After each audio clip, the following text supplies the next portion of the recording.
What's going on, guys? George Caliors here. No excuses. Functional strength and conditioning.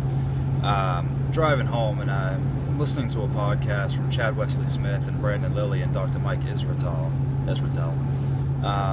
But basically, they're talking about squatting or using different bars in their exercises. And basically, Brandon Lilly trained at Westside Barbell for a year.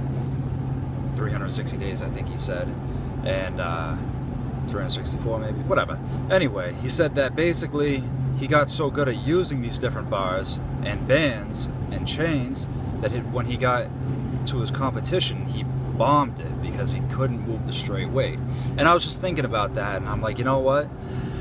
I used bands today on my speed deadlift, and I like using bands for speed work because it creates more resistance and it creates this mental barrier that you have to push through, because like if you're slow on pulling or pushing against bands, then it's going to be a harder and longer lift, and you're gonna break down.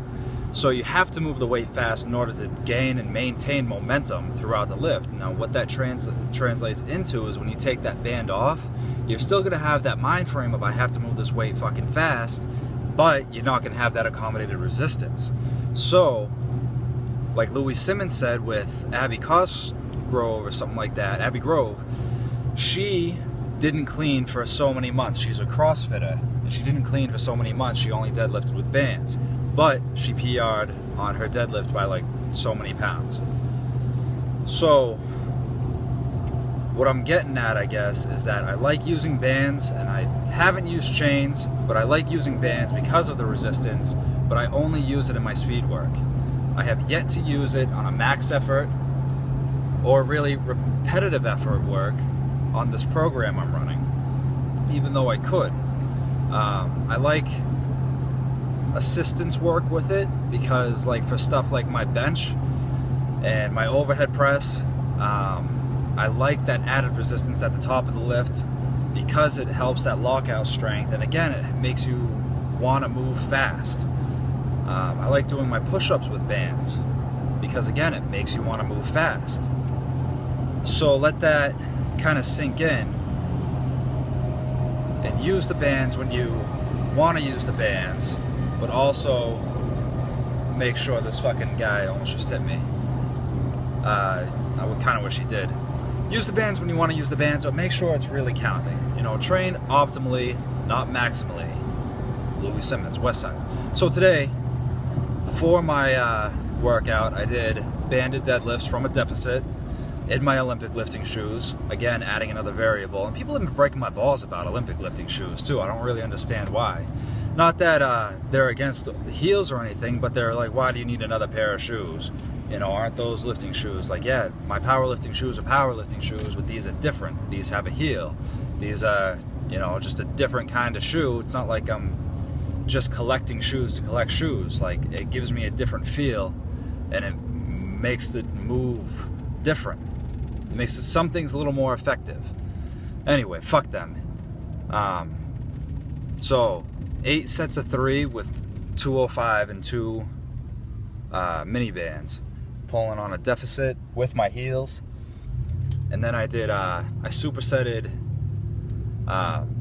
back extensions with bent over rows. Back extensions I did with no weight, 20 reps. In my bent over rows, I used 4 different stances, or 4 different variants. The first one I did regular bent over row, double overhand grip for 10 reps with bands. My second one was a sumo stance, double overhand grip. My third one was no bands, but a snatch grip. And my fourth one was regular stance and grip for 10 reps with a pause at the top. So I was trying to just mix it up and kind of get a different feel for the bar and see if one thing felt different. And of course, the snatch grip and the bands feel much different than just doing regular bent over rows.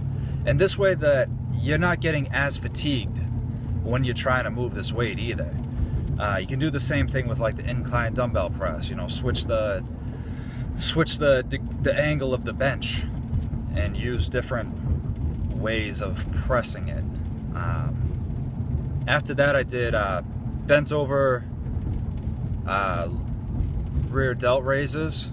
I did that for 15 reps, and I did dumbbell shrugs. I changed the shrugs from a barbell to a dumbbell. Again, adding a different variable. You know, the more tools you have, the more you can change it, as long as you're still maintaining the intensity, I guess. I don't want to say go crazy with every tool you fucking can, but, you know, changing it is a good way to just keep things fresh. You know, I don't want to say muscle confusion either, because that's just an overused term, but that's basically what it comes down to. You know, doing shrugs for 3 sets of 10 every week with a barbell isn't going to be the same as if you use a dumbbell with a farmer handles or kettlebells. It's all just going to put a different feel on the body. After that, I did preacher curls with a close grip. I like doing preacher curls lately because I like the effect it gives on the tendons and ligaments for the elbow and the biceps. A lot of the times, powerlifters and strongmen tear their biceps because they're just either the belly isn't anchored or the tendons and ligaments aren't sufficiently strong enough, and that's a real problem. So I'm working on getting my preacher curl up a little bit, and I did skull crushers with the barbell too. I varied the reps a little bit. I went from like fucking 10 to 6 to 8 to 10 and then 15 or something like that. Or maybe not back to 10, but maybe 15. And then I did a drop set. I didn't throw in, I programmed in my core work there. I did barbell landmine rotations, and I did, we call them, it's like a slider rocker. You're basically in a plank position with sliders under your toes, and you start with the upper part of your arm vertical, perpendicular to the marching surface, and you push yourself backwards while maintaining a plank position. The body has to stay rigid, and it's kind of like a hypertrophy for the plank. And I like doing those. I did some sled drags and sandbag carries after that for a minute each. I think I did like 1 round. I really didn't want to do any more. Like I said, I got a competition in 2 days. Today's Thursday. Friday I'm taking off, so that's tomorrow. I'm taking that off completely.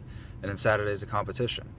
I don't think I'm going to need to be super rested up for it, but still I want to be able to perform well, and I don't want to let my team down.